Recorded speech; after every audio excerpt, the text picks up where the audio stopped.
Hello. आज हम आपके लिए लेकर आए हैं सॉल्ट हाइड्रोलिसिस। बहुत ही इंपॉर्टेंट टॉपिक माना जाता है आयनिक इक्विलिब्रियम में। आईआईटी एडवांस हो, नीट हो, जेईई मेन हो, यहाँ तीनों में ही एग्जाम में ये काफ़ी काम आता है। तो सॉल्ट हाइड्रोलिसिस को समझने से पहले आपको क्लियर होना चाहिए सॉल्ट कितने टाइप के होते हैं। हमने सॉल्ट को हाइड्रोलिसिस को डिस्कस करने के लिए 4 पार्ट में डिवाइड किया है, 4 क्लास में डिवाइड किया है। पहला salt of weak acid strong base. ये salt weak acid strong base से बनता है। इसका एग्जांपल हमने लिया है CH3COONA सोडियम एसीटेट। इसमें वीक एसिड है CH3COH और स्ट्रॉन्ग बेस है NaOH। और चूंकि यहाँ पे बेसिक कैरेक्टर डोमिनेट करेगा, इसके सॉल्यूशन का पीएच हमेशा 7 से ज्यादा होता है। सेकंड है salt of strong acid weak base. Salt of strong acid weak base, इसका एग्जांपल हमने लिया है NH4Cl। NH4OH weak base, HCl strong acid. जब दोनों रिएक्शन करते हैं तो बनता है NH4Cl। तो यहाँ पे एसिडिक कैरेक्टर डोमिनेट करेगा, तो इसकी पीएच वैल्यू, सॉल्यूशन की पीएच वैल्यू लेस देन 7 होती है।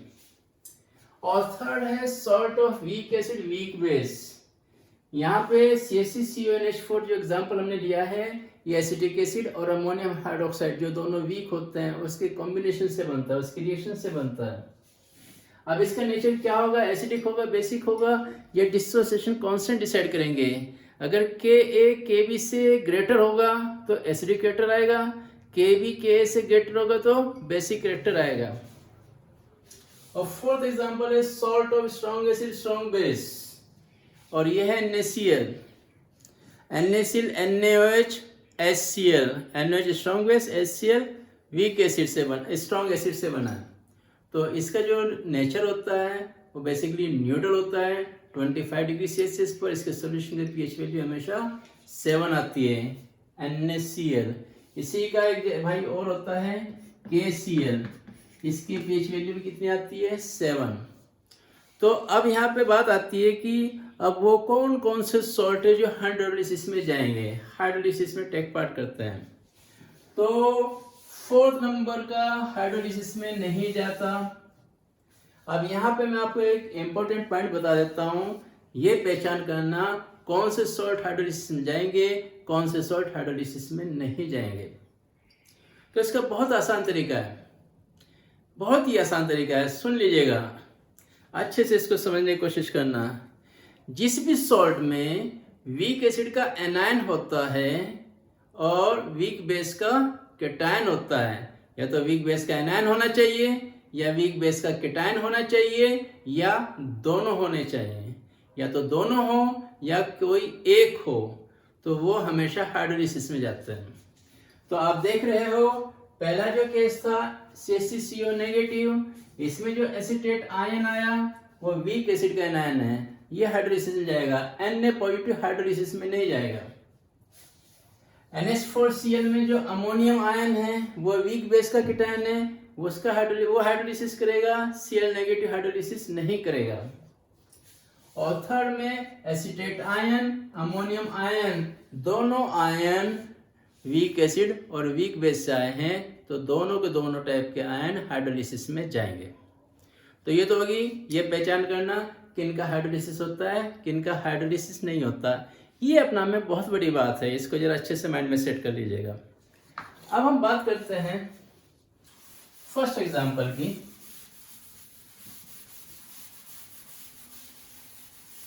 Salt of weak acid strong base. Example हमने क्या लिया है, सोडियम एसीटेट। हम इन तीनों एग्जांपल को डिस्कस करेंगे और इसी पे नॉर्मली क्वेश्चंस आते हैं।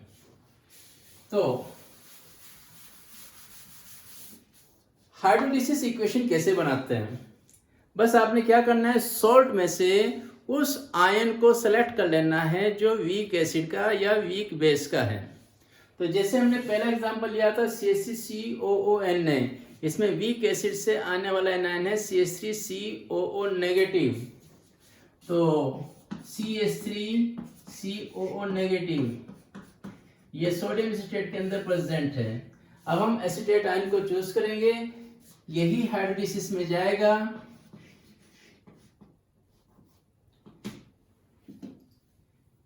इक्वेशन हो जाएगी ऐसे, जो एनाइन है वो वीक एसिड में कन्वर्ट हो जाएगा, जिसको अनआयनिक फॉर्म में लिया जाएगा और साथ में मिलेगा OH नेगेटिव। अब ये सीधा सीधा आपके सामने आ गया है कि एसिडिक बेसिक नेचर के जो सॉल्ट होते हैं, सोडियम एसिटेट टाइप के जो सॉल्ट होते हैं, जो वीक एसिड स्ट्रॉन्ग बेस से बनते हैं, जब भी हाइड्रोलिसिस होगा तो वो OH नेगेटिव प्रोड्यूस करते हैं। OH नेगेटिव प्रोड्यूस होने की वजह से ही इनका pH मोर देन 7 जाता है। तो अगर हम इनिशियली सोडियम एसिटेट की कंसंट्रेशन C लेते हैं और degree of hydrolysis small h लेते हैं, degree of hydrolysis small h in concentration of sodium salt C, तो देखिए हम इसको कैसे यूज करते हैं। Initially acetate ion concentration C 0 after hydrolysis acidic acid concentration C into H, OH negative concentration C into H। अब देखिए यहां से आपको इजीली OH नेगेटिव कंसंट्रेशन मिल रही है। वो OH नेगेटिव कंसंट्रेशन क्या है? C into H। अगर आपको डिग्री ऑफ हाइड्रोलिसिस नॉन हो, कंसंट्रेशन नॉन हो, OH नेगेटिव की वैल्यू लेस निकाल सकते हैं। OH नेगेटिव की जब वैल्यू मिल जाएगी तो वहां से POH निकाल सकते हैं, pH निकाल सकते हैं। ऐसे तो pH निकाला जा सकता है, बड़ा आसान है। अब इसमें जो कांस्टेंट चलता है वो चलता है हाइड्रोलिसिस कांस्टेंट। K के पैरों में कैपिटल H लगाएंगे तो ये हाइड्रोलिसिस कांस्टेंट को रिप्रेजेंट करेगा। हाइड्रोलिसिस कांस्टेंट जब आप लोगे तो आप देखो ये इक्विलिब्रियम कांस्टेंट की तरह ही होता है। राइट वैल्यू को ऊपर लेना है, लेफ्ट को नीचे लेना है। वाटर को नहीं लिया जाएगा क्योंकि वो कांस्टेंट वैल्यू है। तो acetic acid OH negative divide by CH3 COO negative, ये आ गया हाइड्रोलिसिस कांस्टेंट का रिलेशन इनके कंसंट्रेशन के साथ। अब यहाँ पे इसकी वैल्यू आप CH पुट कर दीजिएगा, इसकी वैल्यू भी CH पुट कर दीजिएगा, इसकी वैल्यू होगी C1 माइनस H। जब ये वैल्यू पुट की जाएगी तो KH इक्वल टू आपको मिलेगा CH into CH upon C1 minus H। C से C कैंसिल हो जाएगा, ये बन जाएगा CH square upon 1 minus H। अगर H नेग्लिजिबल हो, H की वैल्यू 1 के कंपैरिजन में बहुत छोटी हो, जिसको नेगलेक्ट किया जा सके, तब हम KH को ले सकते हैं CH स्क्वायर, और यहां से जो H की वैल्यू आएगी वो हो जाएगी KH अपॉन C। यानी कि जो डिग्री ऑफ हाइड्रोलिसिस है that is inversely proportional root of concentration of salt. C की वैल्यू जितनी कम होगी H की वैल्यू उतनी ही ज्यादा हो जाएगी। यानी कि C और H एक दूसरे के इनवर्स हैं। तो किसी टाइप का जो सॉल्ट होगा उसमें आप वाटर मिलाते जाएंगे, जैसे जैसे वाटर मिलाते जाएंगे वैसे वैसे डिग्री ऑफ हाइड्रोलिसिस इंक्रीज होता जाएगा, क्योंकि वाटर ऐड करने से डाइल्यूशन होता है, डाइल्यूशन से कंसंट्रेशन डिक्रीज होती है, कंसंट्रेशन डिक्रीज होगी तो डिग्री ऑफ हाइड्रोलिसिस इंक्रीज होगा। चलिए, तो इस तरीके से करके आप KH का CH के साथ रिलेशन देख सकते हो। अब यहाँ पे एक रिलेशन और आता है, क्योंकि यहाँ पे वीक एसिड है तो उसका कांस्टेंट Ka भी आना चाहिए। अब Ka बनाने के लिए हम क्या करेंगे, इस इक्वेशन में H पॉजिटिव की ऊपर नीचे मल्टीप्लाई कर दीजिएगा। जैसे H पॉजिटिव की हम मल्टीप्लाई करते हैं तो हम देख रहे हैं CH3COOH और ये वाला part CH3COH upon CH3CO negative H positive, ये रेसिप्रोकल हो जाता है डिसोसिएशन कांस्टेंट ऑफ एसिड। यानी कि ये हो जाएगा 1 upon Ka। OH negative H positive ये होता है आयनिक प्रोडक्ट ऑफ वाटर, तो वो बन जाएगा Kw। तो OH नेगेटिव H पॉजिटिव ये बन जाएगा Kw और ये बन जाएगा 1 अपॉन Ka। तो इक्वेशन हमारी बन के आ जाएगी KH equal to KW upon Ka। अब इसको याद करने में बड़ा आसान है। जब भी आप हाइड्रोलिसिस कांस्टेंट का डिस्टिलेशन कांस्टेंट के साथ रिलेशन देखोगे तो KW आयनिक पाउडर वाटर हमेशा ऊपर आएगा और सॉल्ट के अंदर जो भी वीक है एसिड हो या बेस हो उसका कांस्टेंट नीचे आएगा। जैसे आप देख रहे हो KW/KA। ये तो बन जाता है हमारा एसिटेट आयन जो वीक एसिड से आया उसका हाइड्रोलिसिस। अब हम बात करते हैं दूसरे एग्जांपल की। दूसरा एग्जांपल हमने लिया था अमोनियम क्लोराइड। अमोनियम क्लोराइड जो बन रहा था वीक बेस और स्ट्रॉन्ग एसिड से। तो हम इसमें से अब देखिए कौन सा आयन चूज करेंगे जो हाइड्रोलिसिस में जाएगा। हमने बताया था वीक एसिड का एनायन, वीक बेस का कीटायन, वीक एसिड का एनायन, वीक बेस का कीटायन। अब यहाँ पे एनायन स्ट्रॉन्ग एसिड का है, ये तो हाइड्रोलिसिस में नहीं जाएगा, लेकिन NH4 जो पॉजिटिव है ये एक वीक बेस का कीटायन है, ये हाइड्रोलिसिस में जाएगा। तो हाइड्रोलिसिस इक्वेशन हो जाएगी इसी तरह हो जाएगी जैसे कि हमने एसीटेट की थी। यहाँ कीटायन से वीक बेस मिलेगा और साथ में आपको हाइड्रोनियम आयन कंसंट्रेशन मिलेगी, H+ कंसंट्रेशन। अब चूंकि इसमें एसिडिक नेचर डोमिनेट कर रहा था स्ट्रॉन्ग एसिड नेचर की वजह से, तो यहाँ पे H+ रिलीज कर रहा है, इसीलिए इसका pH वैल्यू लेस देन 7 मिलती है। अब इनिशियल कंसंट्रेशन इसकी C मोल पर लीटर हो, degree of hydrolysis small h हो, तो फिर इसी तरह से इसकी इक्वेशन बन जाएगी C00 after hydrolysis C1 H CH CH। और फिर उसी तरीके का रिलेशन हमारे सामने बन के आ रहा है, हाइड्रोलिसिस कांस्टेंट जो NH4OH H positive upon NH4 positive. अब जहां यहाँ पे वैल्यू पुट कर दीजिएगा तो KH हमें मिल जाएगा CH into CH upon C1 H, क्योंकि NH4OH CH है वो यहाँ पर आ गया, H+ भी CH है वो ये आ गया, और NH4 ion concentration C1 H ये आ गया C1 H। C कैंसिल हुआ तो ये आपको मिल गया CH² अपॉन 1 H। यहाँ पे फिर अगर H नेग्लिजिबल कर दिया जाए, नेग्लेक्ट कर दिया जाए, तो KH निकल के जो आएगा वो आ जाएगा CH²। यहाँ से जब H की वैल्यू आप निकालोगे तो वो इनवर्सली प्रोपोर्शनल C हो जाएगी, जैसे कि पहले वाले सॉल्ट के अंदर हुई थी। तो ऐसे करके आपने यहाँ पे फिर देखा कि H की वैल्यू जो मिल रही है that is equal to √KH/C। KH constant है तो ये C के रूट के इनवर्सली प्रोपोर्शनल हो जाता है हाइड्रोलिसिस, डिग्री ऑफ हाइड्रोलिसिस। जैसे जैसे आप इस टाइप के सॉल्ट में वाटर ऐड करते जाओगे वैसे वैसे H की वैल्यू इंक्रीज करती जाएगी, क्योंकि C की वैल्यू डिक्रीज करती है वाटर एडिशन से, डाइल्यूशन से। चलिए अब वहां पे जैसे हमने एक रिलेशन बना था डिस्टिलेशन कांस्टेंट का रिलेशन, पहले वाले केस में KH=KW/KA था, क्योंकि वहां पे वीक एसिड था। अब चूंकि यहाँ पे वीक बेस है, इस सॉल्ट के अंदर वीक बेस का कीटायन है, तो यहाँ पे रिलेशन क्या होना चाहिए? यहाँ पे रिलेशन होना चाहिए KH=KW/KB।